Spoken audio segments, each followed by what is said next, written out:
Good afternoon. I'm very glad to come back here. I don't remember well after how many years it was. I gave lecture. At that time, I used not PowerPoint, of course, and I brought a slide and there. And when I remember, and I started to talk, some guy that was operating that completely fall down. All the my slides are completely in disorders, and I had a big difficult time to rearrange and using this disorder lecture at that time. But in any way, I'm not a architecture historian. I'm not a kind of an academic way of thinking, and more just a single architect. Or some parts like the Archigram people, more art-oriented architects. So those, not a profession, not a kind of this type of the people can have a right to talk about dogma itself. So I think that maybe the architect can talk, and what about everybody talking about architect, a dogma by themselves? I think Kobu first talk about dogma, his own. And later on, theologians, historians put those dogmas in order, in which is much more reasonably acceptable. So in such a way, by so architects have no responsibility. Well, no, anything they can talk. So in such a way, today, and I'm the one of the speakers in order from modernization on Japanese architecture. Maybe at the end, maybe around 1960 through 1970, the last one decade, 10 years, I try to concentrate my own memories, experience, and also same time, my view, not only in Japan, I was working, but viewing the outside in all over the world, what's going to happen. So in any way, if I introduce myself and very briefly, at the time of 1960s, I was still doctoral course student under Kenzo Tange.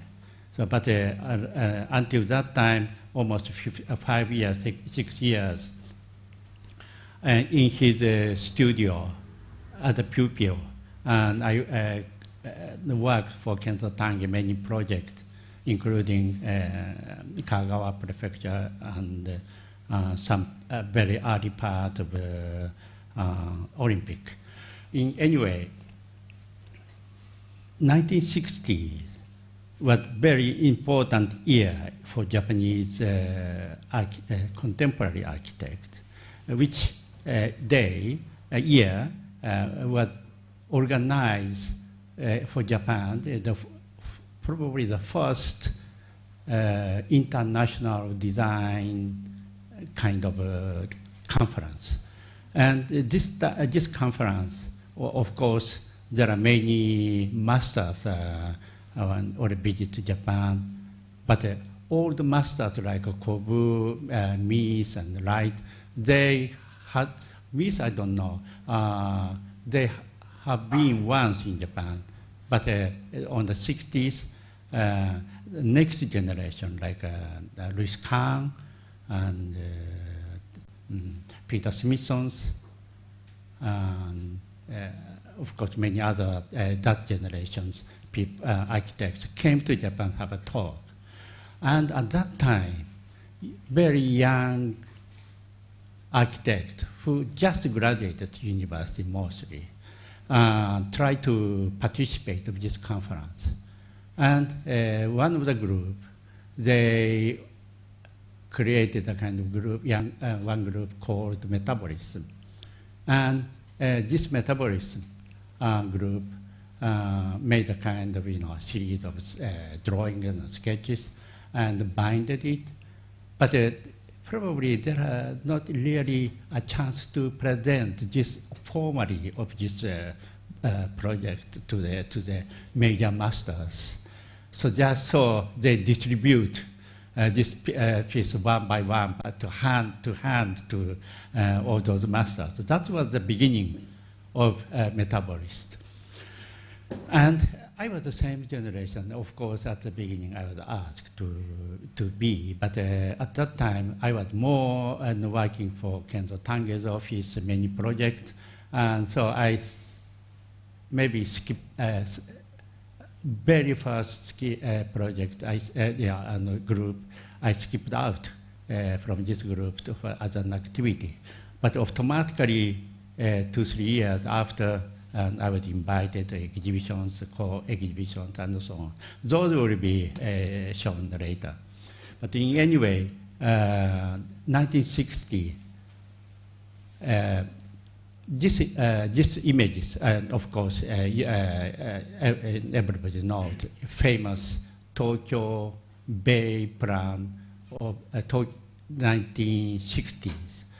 But actually, this was produced next year, 61, but published 61. I remember the New Year's Eve of 1960, still I was working some part of this project, and I don't remember, so maybe New Year's big TV media covered some part of the idea. That was the 61 actually. So all the publication probably in the magazines and newspaper are stamped in 1961. And this World Conference was held April or May of 1960.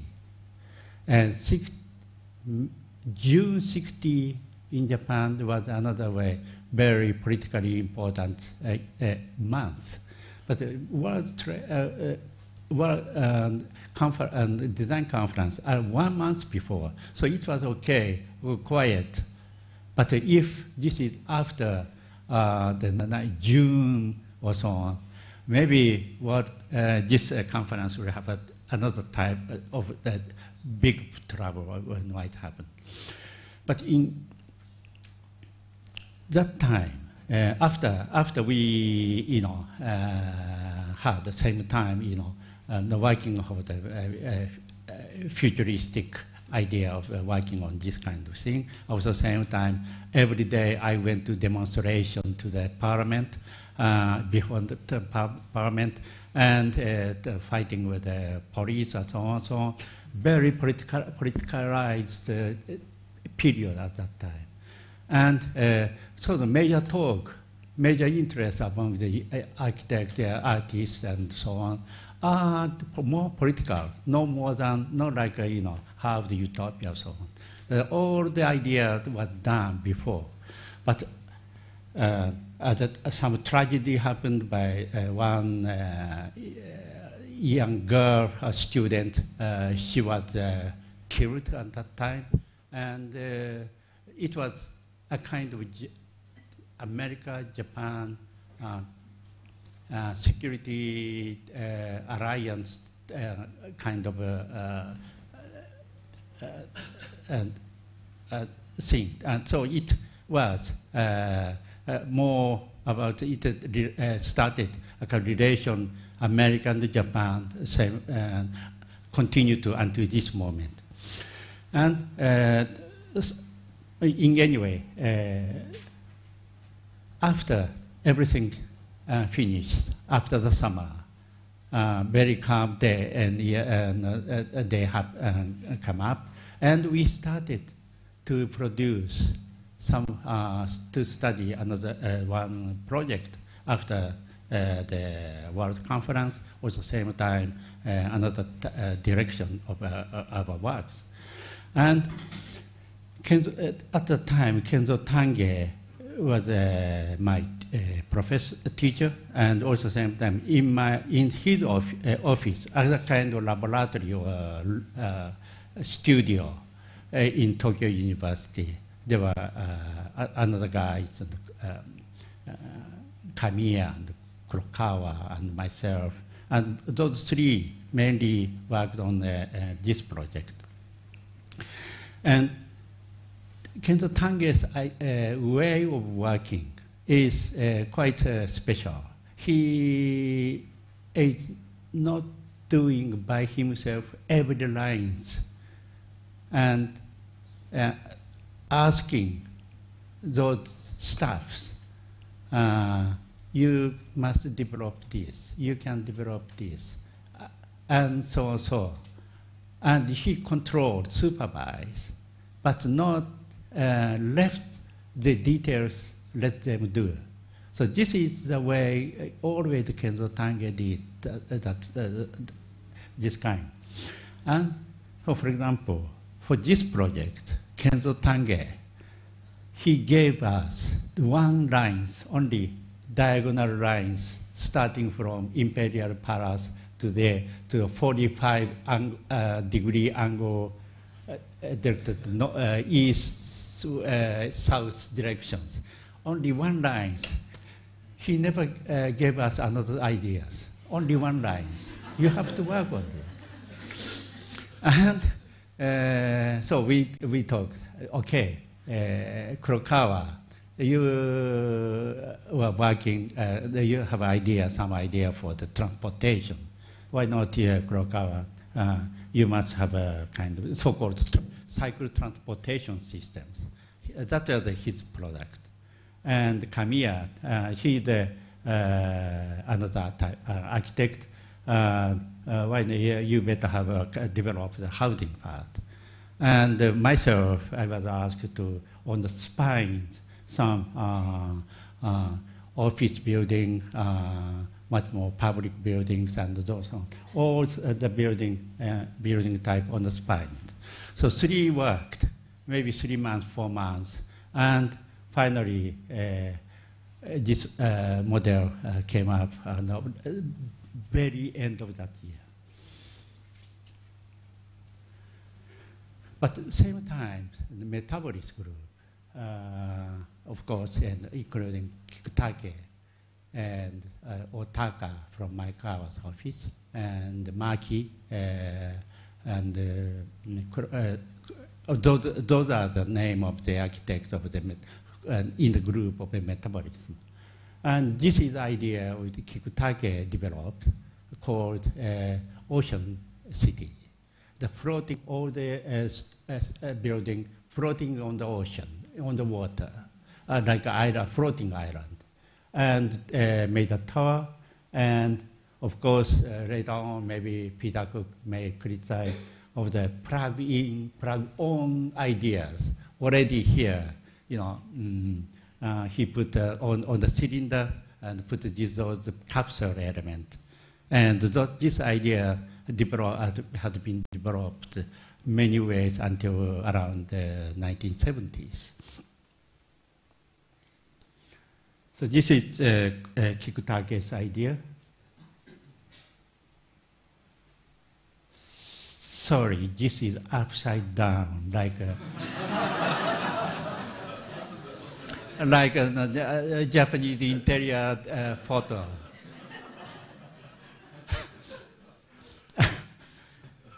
Doesn't matter, you know. And this is a product. Maki and Otaka for some part of the Shinjuku station. And Maki developed his own special system. Maybe here everybody using cylinders and some special geometrical structure and surrounded. And he made this kind of project. And Kurokawa, much more interested on the so-called DNA structure or double spiral, and applied this idea into the this highlight building structure.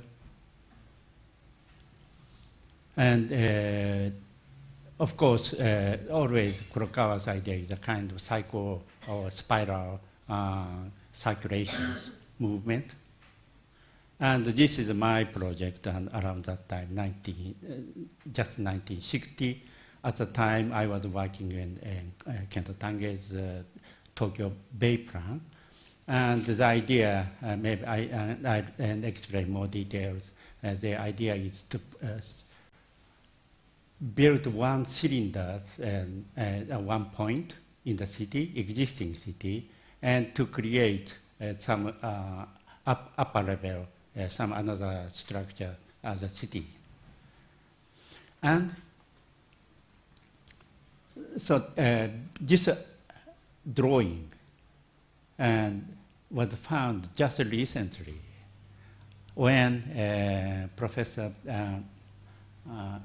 Kenzo Tange's monograph was written by Fujimori, and he found in his Kenzo Tange's archive some drawings. This, so because this is very early stage of the drawings, and there are some this kind of drawings. So both I remember I wrote at the time Kento Tange's office, but I completely forgot. This wasn't published. Maybe Kento Tange did think this is not so good for the maybe drawing quality maybe minus B minus or so on. So he put it away. But in any way, I continued to work, and this was the published drawings and for the mega structure. This time, column is not a cylinder, a kind of square, and between big core and core, big truss structures are spanned, and try to compose three-dimensional structure in the air. So this is part of the models, the 1960s, and another models. And you can see cycle transportation system connected with this kind of mega structure system in the middle. And on the other side, there are housing, this one. And this scheme, it's like a wave, water waves. And the idea came up a few years before that, when Kento Tange was invited for the competition of WHO in Switzerland. It was, he lost that competition. But the winner was Bernard Chumi's father. This was realized. But this was this idea was built. So we applied the idea for this. And later on, a few years after, Kento Tange office developed more details based on Tokyo Bay Plan ideas. And same time, there are another architect. His name is Otani, Sachio Otani. He was a major partner of Kento Tange, almost more than 10 years. And after 1960, he left his office at Kento Tange's office, and he started to work at his own. This was the first project he did for the urban, much more serious housing systems, and which is really, I think, the important idea he created that time. But of course, there are not much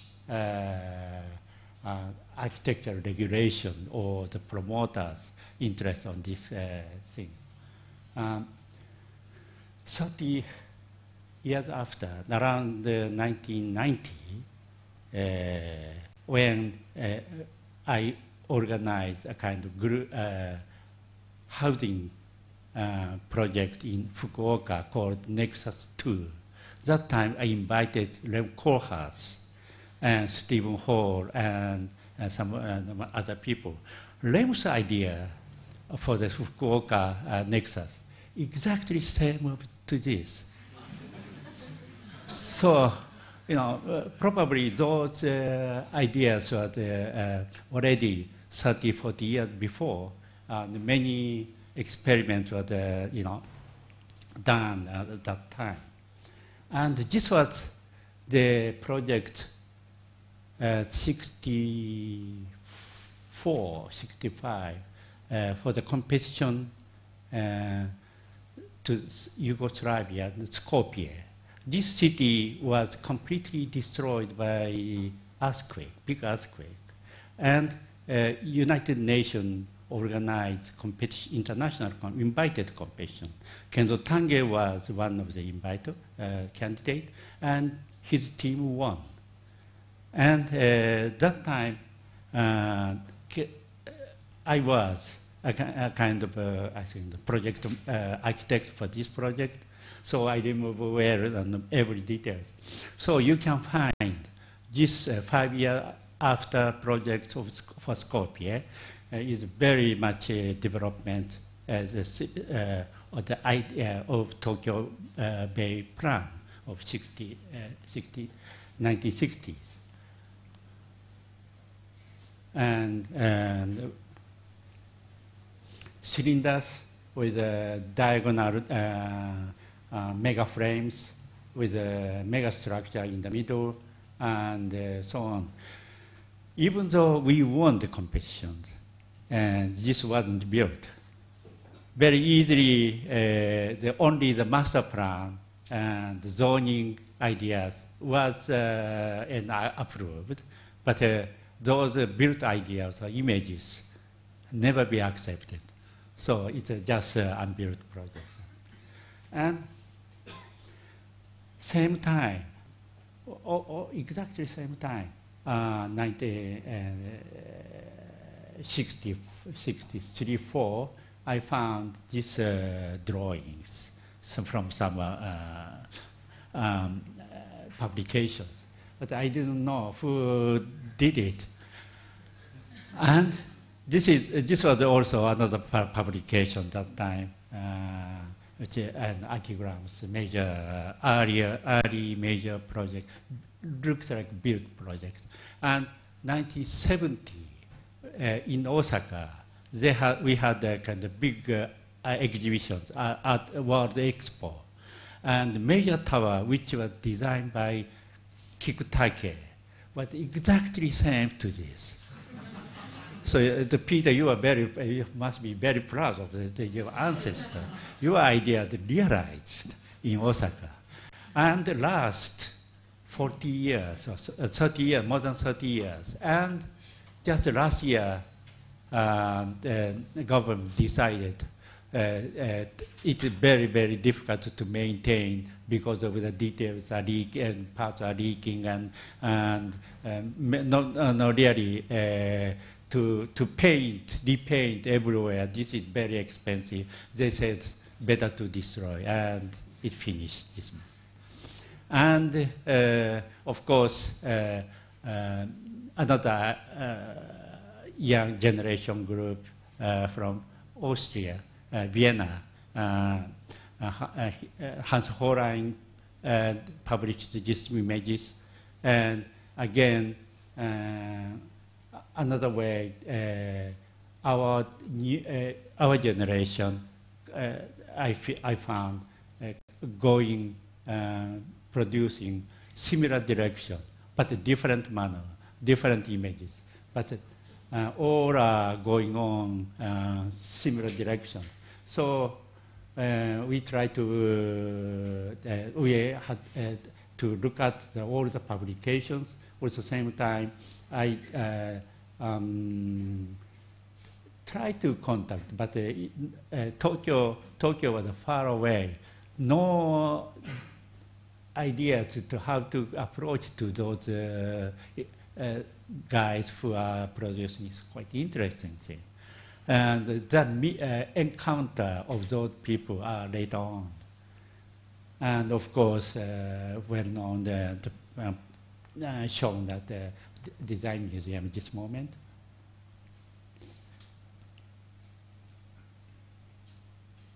And there are another architect from France, and his name is Jonas Friedman. Jonas Friedman also produced a kind of a similar idea.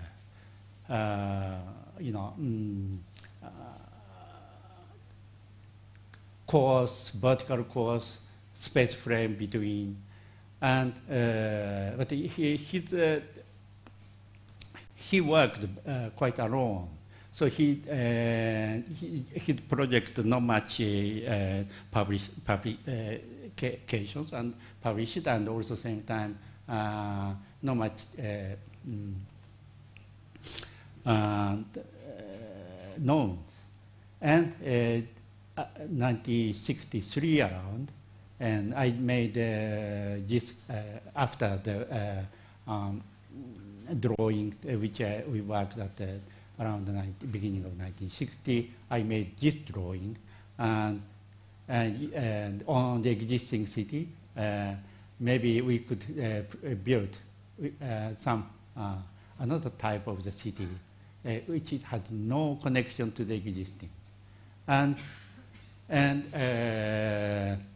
that time I was I didn't have much work to do, so very almost half of the week I spent summer working on this kind of making of models, and this photos 63 around.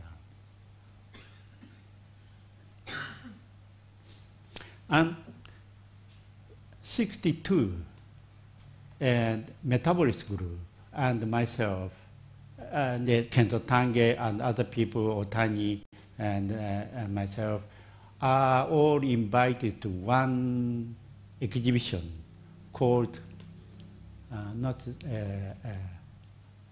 Future City or Future Life, Life and Life for the Future, and something like that concept, which try to show, everybody are asked to show their own image for the future cities. And this was my part. I made some simple simulation models. But this is about 15 years ago. Once more, original completely destroyed, and we have no more originals. Only photos remained. And this is, I try to simulate once more the same ideas. The idea is, I prepare the big aerial photos. It shows city, part of the city in Tokyo. And on the side, bunch of nails. It probably shows the point of this vertical column will be shown, will be built. And the wires, which shows a kind of, bridging upper level structures between these two columns. That is the idea. So I prepared this for the exhibition and worked out and came back after 1 week. And there are incredible things happen.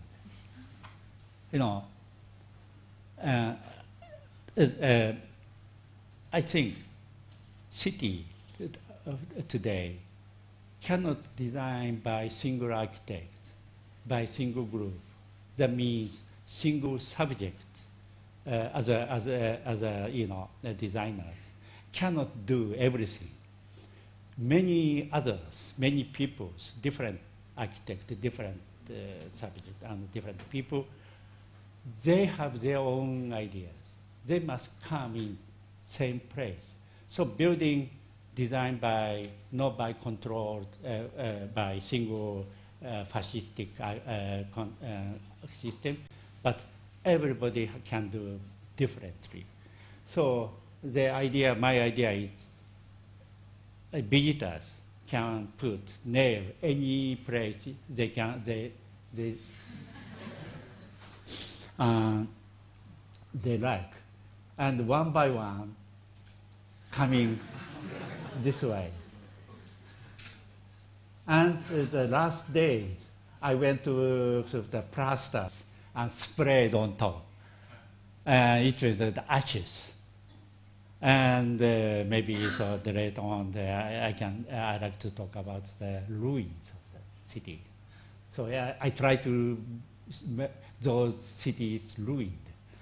And this is the drawings which around that time, 62, I published these drawings. Future city is ruined. Just a very simple statement I did. But in any way, this is my first manifestation about the concept of minds, cities. And so this is one very beginning situation of the 1960s. And at the same time, I just started to practice my own. And my idea at that time is how much to escape from Japanese traditional design concept. And because Japan, now I have different ideas, but now I thought that time all the elements which compose our space, living space, our inside of architecture, are not three-dimensional objects, but more planes. Tatami is a flat mat, and ceiling is another thing. And sliding doors, and everything are just planes, like the steel idea of the space. It's already Japanese traditional, they exist. And my understanding, modern art, modern architecture, is how to destroy the traditional or three-dimensional forms and so on into fragmented planes and lines and points. It is all floating in the space. That is the idea of the steel and all, and around that time, people, artists started. But all of a sudden, so-called international style of architecture, developing from that concept, almost kind of, arrived to a kind of cliche, and almost composition of this kind of things became a kind of, for me, the kitsch. So why not to go back once more simple object? So that time I thought that the cube itself is the basic concept. So this is a private house. And I use 4 cubes and another smaller 4 cubes on top. And I try to say this kind of mounted cube could be called house. And I proposed to one of my clients, and he said, "Okay, let's build." And this was just 64. It was built very much not accepted well in Japan because it is so alien and ugly, they say. But the space inside is in another way, many different types of the natural light from the top or the side and controlled by glass brick blocks. And I think that another way, quite important introduction Western type of space concept into Japan. It is completely opposite of which we understood from Japanese tradition. But about 10 years ago, or that original building completely destroyed and finished. And at that time, I got some project. And so why not to rebuild completely the same scheme and to realize once more. So it is like Ise Shrine. You know, every 20 years, every Ise Shrine has to destroyed and rebuilt. So this is just 30 years after this was rebuilt. And the interior is something like that. So this was the space which I tried to establish in beginning of 1960s. And exactly the same time, I was, because I got these commissions, I independent from Kenzo Tange's office. It was 63 or so, a little bit before Olympic Stadium completed. And this is the prefecture library of the remote town, which I was born. Because of this kind of connection, I got this commission. And the idea is still metabolist ideas. Metabolist idea is maybe there are in the building or the cities, there are some elements which has to stay longer, and some parts of the element and building could be changeable, replaceable. And so you remember a vertical cylinder with plugged-on capsule. It is vertical one is permanent. It's like an infrastructure, and added part are houses and elements which can be disposable. So those are the what Archigram people developed many this kind of concept many ways. So, but we didn't know much about London situation, but very very different ways for the real to create real building. We just started to do to work. So there are two pair of the in the middle columns, and the walls, pair walls, and from walls both sides those unit elements are projected according to the each functional organizations. So this was the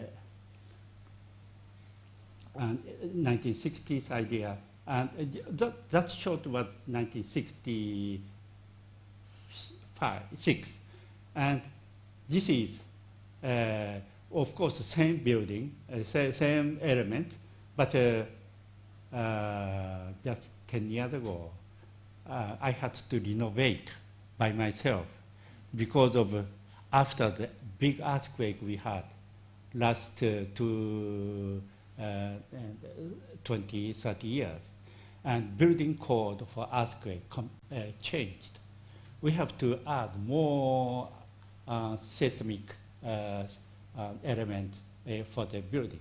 So the problem of reinforced concrete, maybe Professor Suzuki suffering of this kind of concept, because before the 1960s, buildings are weak, and no, according to present building code, it is impossible to to stay. So I added, keeping same surface, same proportion, but according to the new seismic regulations. And the things, and what I did was, I digged and one side 5 meters, and all the way, and poured concrete as a kind of a heavy concrete underground to keep the movement of the building stable. So very heavy. I don't remember how much tons. Maybe 30 ton, 50 ton of the concrete blocks are underground. So through that kind of way, it was. They said, okay, then can be approved for the new building code. And this was built in 71, but the bank, which I had the first large project commissions after that library. That library's idea, exactly same way, there are one pair walls covered by Indian and red sandstone, and project on both sides kind of very similar to the libraries project. And still, I think this is an idea based on Metabolist and same original building. And that bank is not so, ideated as exactly same to that. And as I said, Japanese natural light condition inside interior of building are very different from, of course, upside down things we talked. And that's the reason all the natural light comes horizontally or bounced light, reflecting on the garden and coming up inside and through the shoji screens and bounce again and so on, coming all deep in the inside the building. There are almost darkness. And the major point is we have no skylight in the history. We have no upper side windows much. So I try to first to introduce this natural light condition for this building, because just when I was working this building, until that time I never be outside of Japan. I never saw Western traditional buildings, and I visited, moved around to many places, and I found major difference is this kind of situation of natural light. So I changed my scheme after I did finish the design development. Again, I started once more to get this natural light. And also introduce the very bright colors. And so, and in the middle of, it's okay. Sorry, so I go more quickly. In the middle, Japanese government decided to build Osaka to design a world fair. And Kento Tange, again, and he was the master planner and supervisor directing all that. And we are the team like working on the major part, so-called festival part. This was my very early project, which the 300-meter long box has a kind of skin, and inside the robot, it is 30 meters high, and so on. And I was working. That time, I found very interesting similar concept, which Cedric Price already produced here in London. And this is the Cedric Price idea for the fan palace, he called. And really, I surprised such an idea was already done here. So this is my drawings, according to this kind. All the movable sheeting elements, robots, walk on the floor to change the part of the space for the big performances. And this is a robot which and it is realized, but it is 50-meter high, very high and big, 30 ton in weight, very heavy one. Because today Japan is famous to building a robot, but that time nobody accepts to build our ideas. So I did the very early stage similar of the Archigram's proposal, but they said no, those are impossible. So I came back very simple against the cube and spheres and so on. And this is also Friedman's idea. And Kenzo Tange team and built this very big urban roof. Other kind they called Festival Plaza, and height is about interior 30 meter and 300 meter long, and there are a strange monument in the middle, and Peter Cook and Archigram and many other people.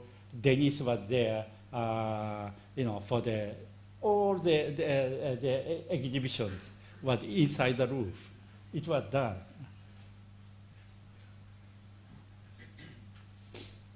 And it lasts only 6 months, and many performances are done here, and also same time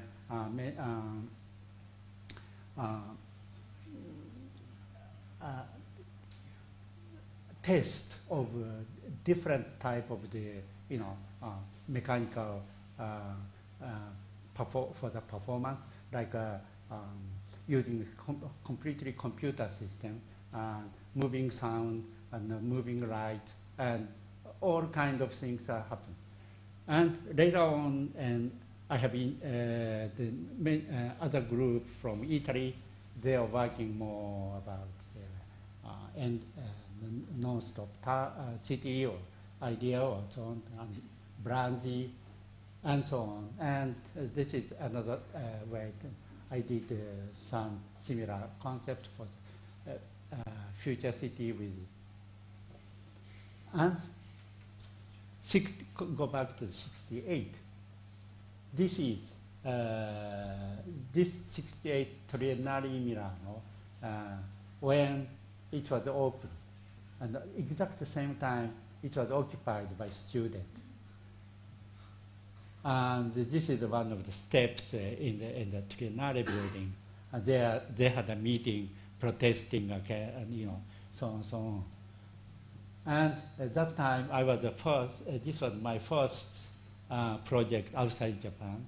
I was there in Milano and working on this kind of panel, quite young.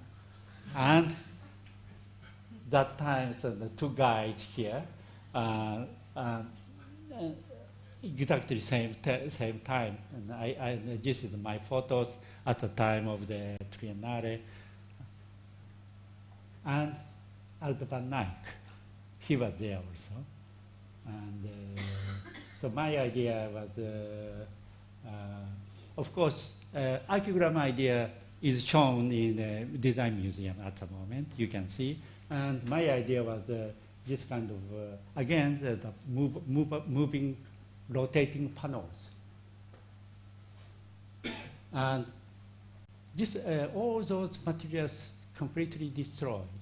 But last year, 2 years ago, some museum, Karlsruhe, Torino, Porto, they co-worked to reconstruct my part.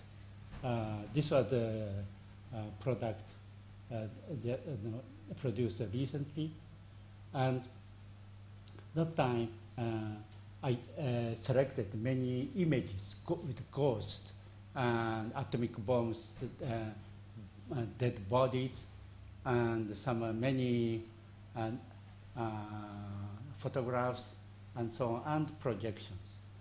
And this is my montage, collage. It's at the very big screen on the walls, and all the future utopian projects at that time are projected on this. And I try to say once more, future city is ruined. This is the photo is on the actual atomic bomb situation at Hiroshima, and broken structure I picked up from some part of the Hiroshima and collage, and showing some mega structure. And so I call this Once More Ruined Hiroshima. This is my title.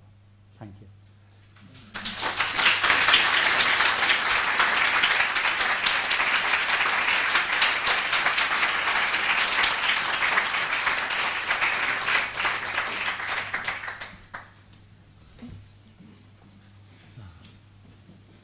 What do I do? What makes it come on? What do I do to make this one come on?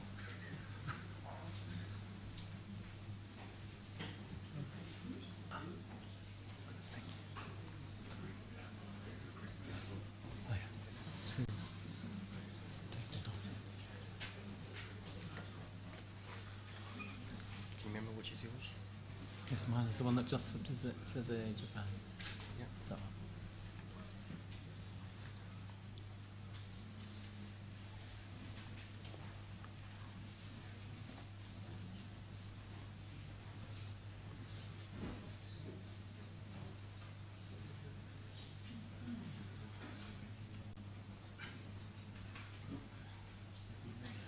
While it's warming up, I'll just say that, of course, inevitably memories come flooding back, and I get a real sense this afternoon.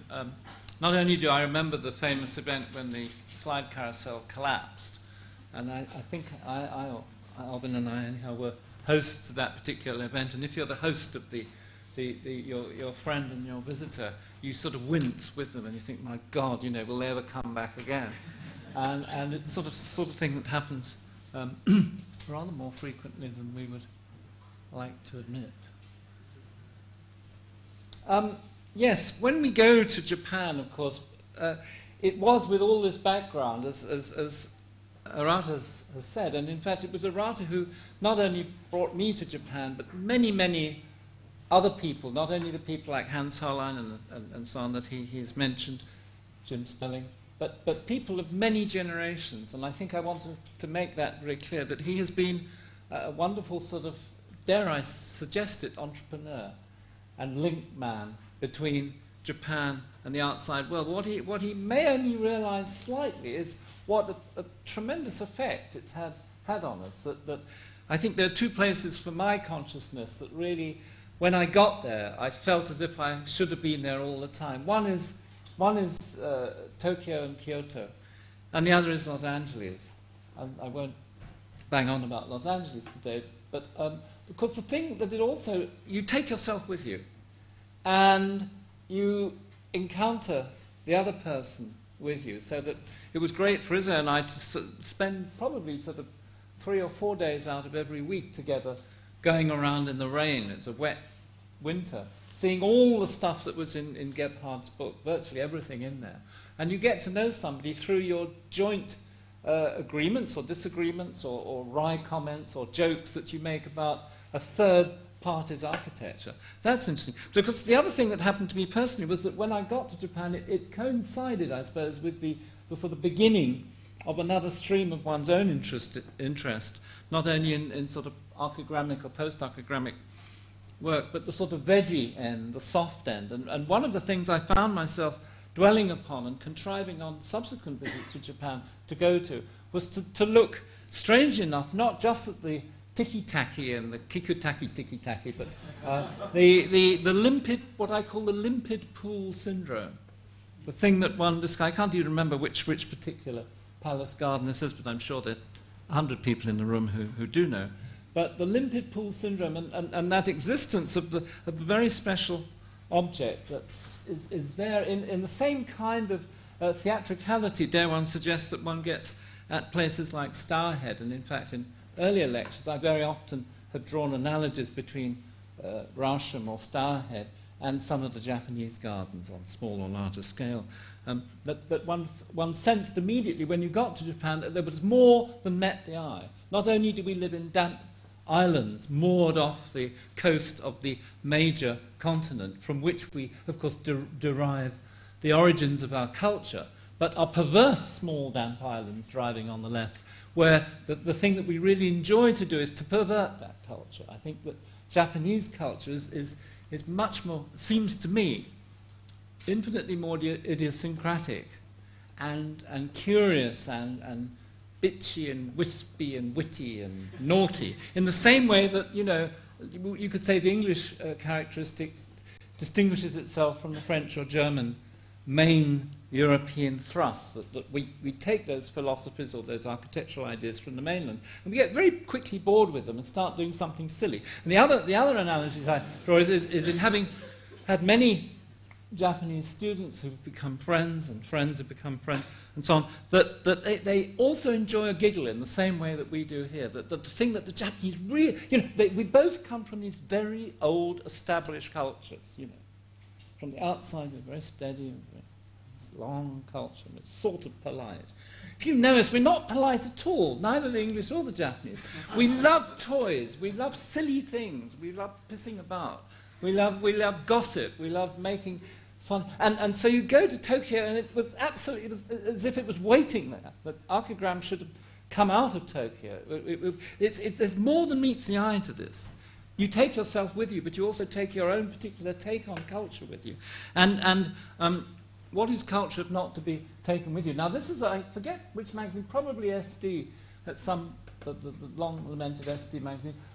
It was the gang of Tokyo, the generation a bit after Izo's generation, maybe, or I don't think he's in the picture, but one of the wonderful things that he did, and something which I think is very, very unusual, on my first visit to Tokyo in, I think, 78 or thereabouts, he gave a party in what was then his rather smaller apartment, kind of normal. Yeah, very small.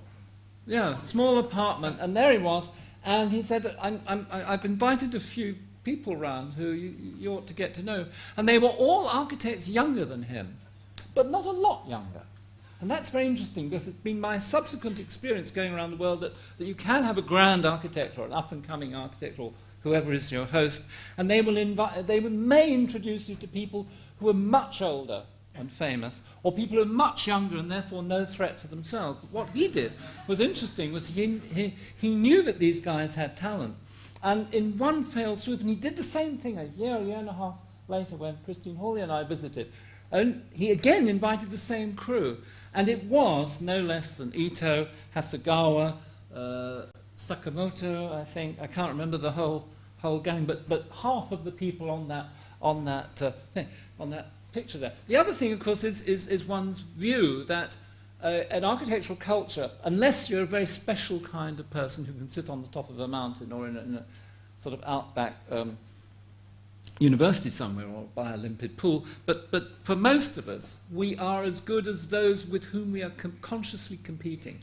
It's not that you meet those people every day, but you might meet them down the corridor if you're lucky, you might meet them down the end of the street, but that in certain communities, and I think this explains, you know, the fin de siècle, Vienna, it explains Tokyo at certain periods of the last century, and hopefully now. It explains Los Angeles at a particular moment in the last century. It may explain certain syndromes in New York in recent times, etc. But and London, you know, let's admit that it's that mixture of kind of camaraderie, envy, competitiveness, but being aware of a certain circuit of people who you very well might meet in the corridor or down the end of the street.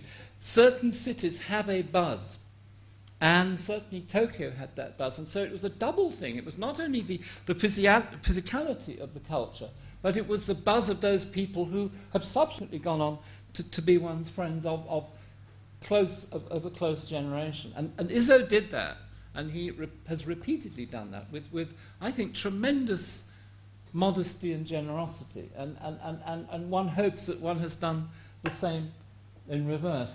This was my official reason, or the reason he contrived for me to be there, and got lots of Japan Foundation money and all sorts of nice things, was to go and judge the Shinkenshuku competition. So you've gone all this way to this place that you've always dreamed of going to, and you're in a darkened room, rather like this, for about 5 days, looking at 500 drawings. It's sort of, for those of us who teach in architecture, business as usual, except it's supposed to be somewhere else outside.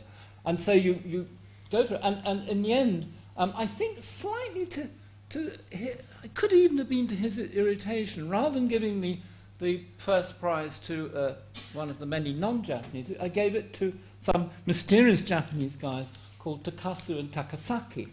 And their project, it's a very dirty old slide, revamped, and so it's given it added historical flavour. It's in fact not quite as gritty as that, but it was called Confusion. And these two guys were confused, presumably, but I thought that their project was absolutely stunningly beautiful and mysterious, and had sort of Duchampian overtones and sort of Japanese overtones, whatever they were. The same guy built, Takasaki, Masaharu Takasaki, built this object. Unfortunately, when on not probably the next visit, but the next, some visits down the road, I visited Takasaki to discover that his wife had died and his building had been taken down. All right, a lot you can say when a guide tells you that. He recovered, and some years later I was able to invite him to Frankfurt to show his stuff, and these are some students in his office.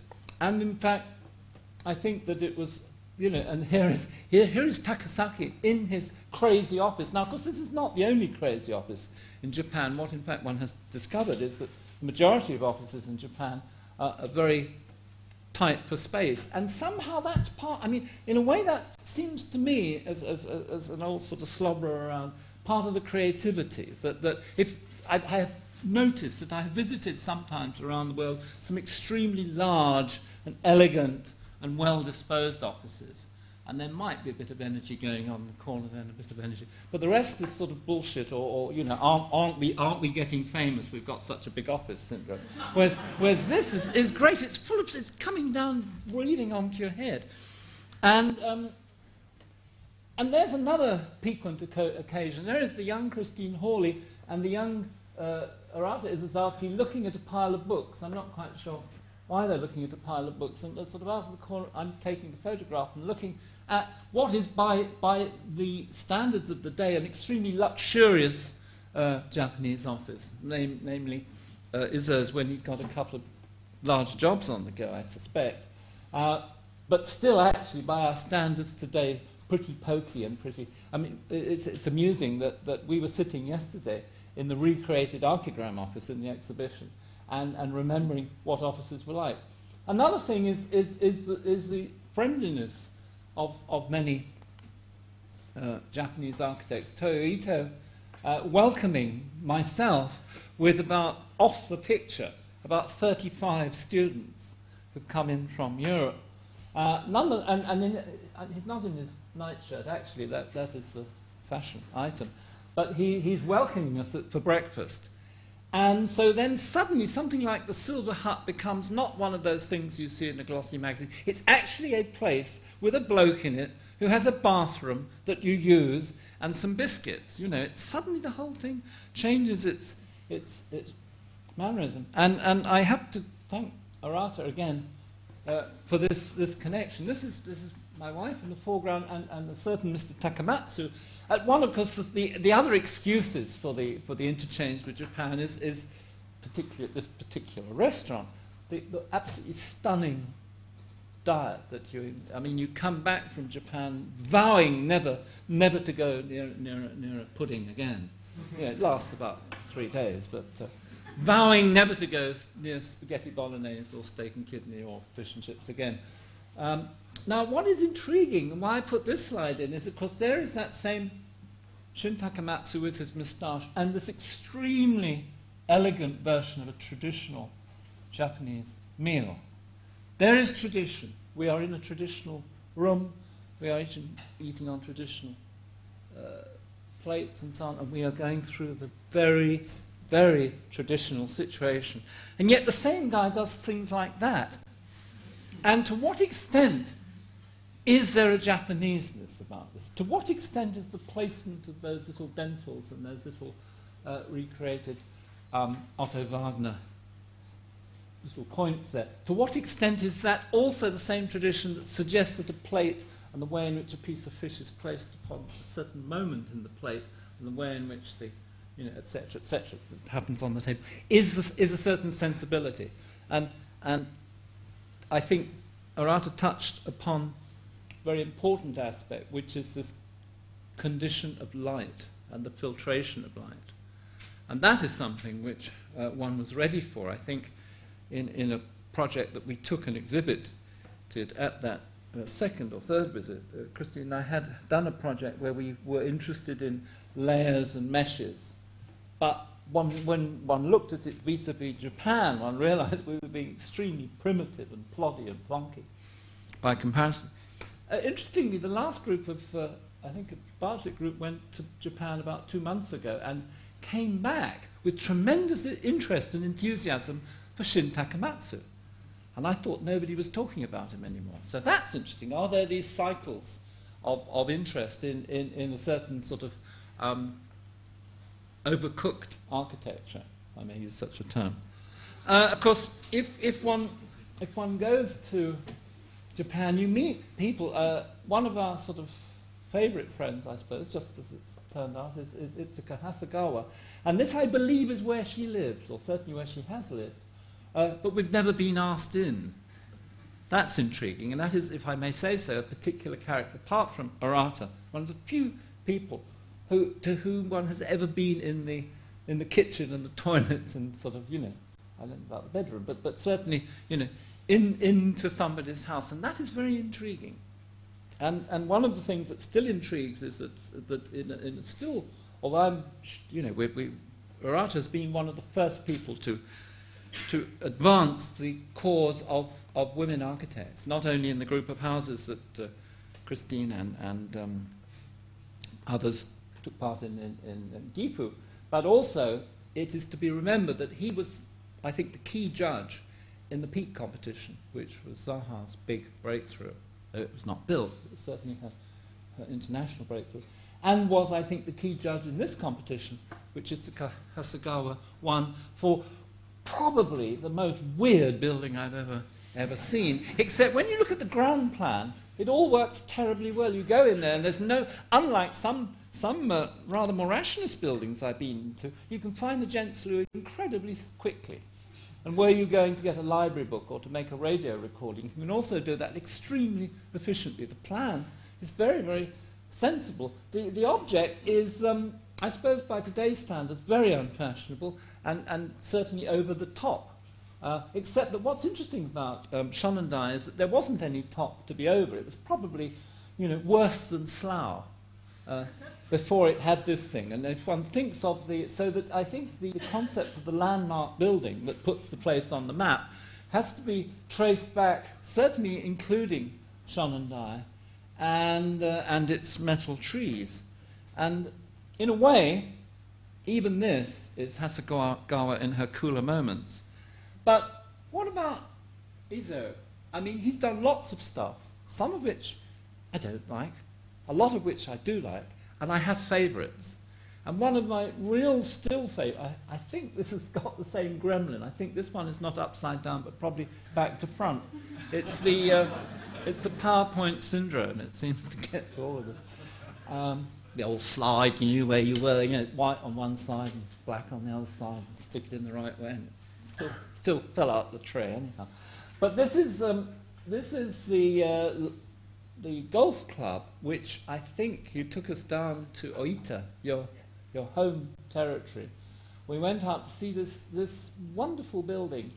It is in the form of a question mark, but actually I think it's still one of the best buildings that I've ever been in that deals with landscape, in the sense that you set up this extraordinary horizontal condition. You make it a space, but you make this horizontal condition, which I think is only rivaled by something like Leverance's church, where you look at the window and it's on the ground line of the field outside. It's that sort of game, and I think it's still one of your best things. You don't talk about it much these days, but it's due for the kind of revival which will probably mean that somebody will copy it. And I think this is another one where you've brought yourself to an odd corner of Europe, up in, you know, fish-eating La Coruña, and I haven't seen it in the flesh, but it's again one that I have a great affection for. I think it's Iso on that same kind of very simple and telling form. Lights. When I took my 4-year-old son to Japan, he said, vertical lights, vertical lights. And he still remembers these vertical lights many years later as the most I think it was the first evening we got into town.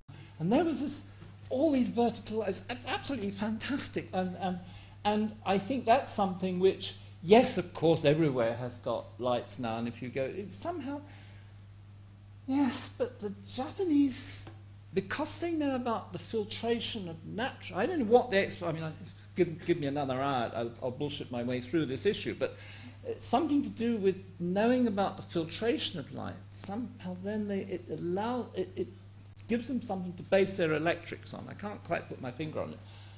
Hasegawa again playing with drapes of light. And so little wonder that I myself, given half the chance, do something that subconsciously pays homage to Japan. Now this is a naughty one put in specially for Arata's benefit, because he was there when I took the photo, and he was very upset because I think he thought it was me sending up the Japanese culture. I'm sure the building, I'm sure it's been taken down. But I forget whether we were in a vehicle or walking along. You said, no, we must have been in a car. And I said, can I just stop and take this? You said, you're very grumpy about it. Why are you taking that? And I used to pass it by from where we were staying every morning. It's horrendous and wonderful. It's one of those buildings which I always think would and it's remained with me. And I haven't used it in a lecture for quite a long time, but it remains with me. It's very, very good, very bad. or it's certainly not bad good. It can only be. But, you know, if you were trying to explain to your grandmother what 20th century architecture was about, you said it's about glass, and it's about, you know, horizontality, and it's about expressing the corner. And you could go through a whole long list of things which this building does, except we're all laughing at it. And why are we laughing at it? Huh? And I guess one can now find many more examples elsewhere, but it's something the Japanese do very, very well. It's very, very brilliant awful. Such as we just do boring awful, or boring architecture trying to be good, which is much more tedious. And of course there's certain people that I don't suppose many of you in the room approve of this architect very much, and I'm not at all sure what he's doing right now. But Kitagawa was a sort of... I was told on the grapevine, before I met him, that Kitagawa at this time was looking at what was going on in the AA. And I heard that from more than one source. I think it was Peter Wilson who particularly kept repeating this piece of information. And I assure you that that wasn't quite what was going on in the AA, but there's something about it. It's again, it's the talented trying to be awful in order to be good, or is it awful anyway, or is it actually really rather good, except you have to have a stomach for it. I think buildings like this, and that for me has always been the titillation, not only at the level of the extraordinary discrimination of the gardens in Kyoto, not only the extraordinary discrimination and ability with the filtration of light and the creation of space, etc., etc., etc., but also the awful, also the silly. It's that moment at which the silly is brought into the game by the actually quite intelligent, dare I suggest. And therefore, I find the architecture in between, which I'm sure in the corridors of the A is much more discussed, and Shigeru Ban, I think, is a lovely bloke. He's a very nice bloke, but I can't get quite as interested in this, though I'm sure some of the values that I just mentioned are represented by it. But it's a personal thing. You know, as you go around, you use places and experiences and people and buildings for your own purposes. And if you might admit that they're good in their own kind, but if they are not useful to you, you put them in a different back pocket.